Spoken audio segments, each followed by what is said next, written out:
Shop mga ka-technician, may tatanggalin po tayo ng LCD.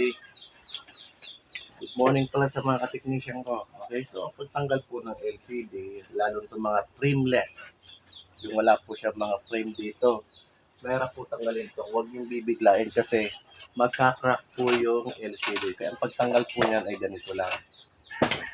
Yan, dito diba? Huwag nyo kaagad didiretsuhin. Kasi pag diniretso nyo, may mangyayari, pwedeng mag-crack or magkalamat. Kasi may pandikit kasi yan. May ginamit ko. Ngayon, sa kabila naman. Ayan, nakikita nyo dito naman tayo sa kabila. Ayan. So, ganyan lang po pagka. Tsaka tatanggalin nyo rin po itong kuwan. Itong pinaka-spacer niya. Kuwan lang naman ito, nababalik ito eh. Goma. Ayan. Naka-technician, goma siya. Ayan. Okay, dito naman tayo magkukuha. Natapos na natin itong side na to sa right. Dito naman tayo sa left. So, dukot ulit, dukot. Dito. Tapos, sok-sok papunta rin sa ilalim. Huwag kayong papasok papunta rito kasi baka mag-crack. Ayan o. Dahan-dahan. Ayan o. Hanggang sa maubos nyo yung kuha yung card. Ubos na. Pwede nyo siyang ipaganyan. Ayan. Tapos dahan-dahan naman siyang kasi makakuha yung pandikit. Masyadong madikit. Ayan. Kita ba? Dahan-dahan lang po. Kaya ito, isusok niyo ulit dito sa ilalim. Ayan.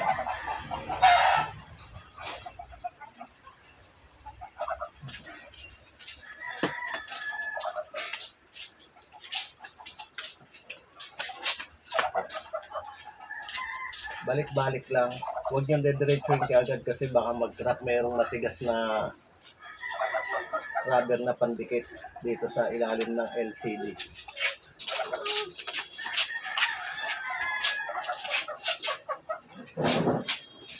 Pagka natanggal nyo na po yan, dahan-dahan nyo naman alisin. Ayan. Lapit na, konti na lang.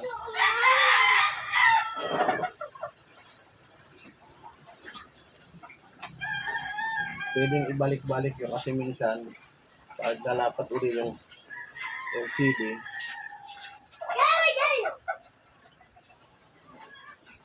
pwedeng dumikit din uli.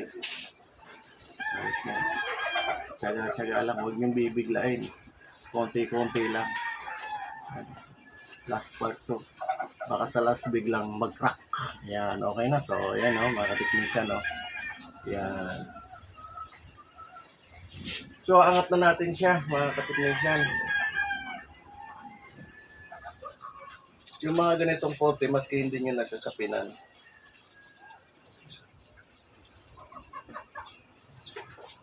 Okay. Yan.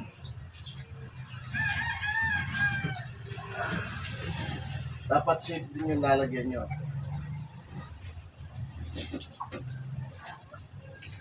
So, okay na po, natanggal na. Papalitan ko kasi ito ng backlight eh. Thank you.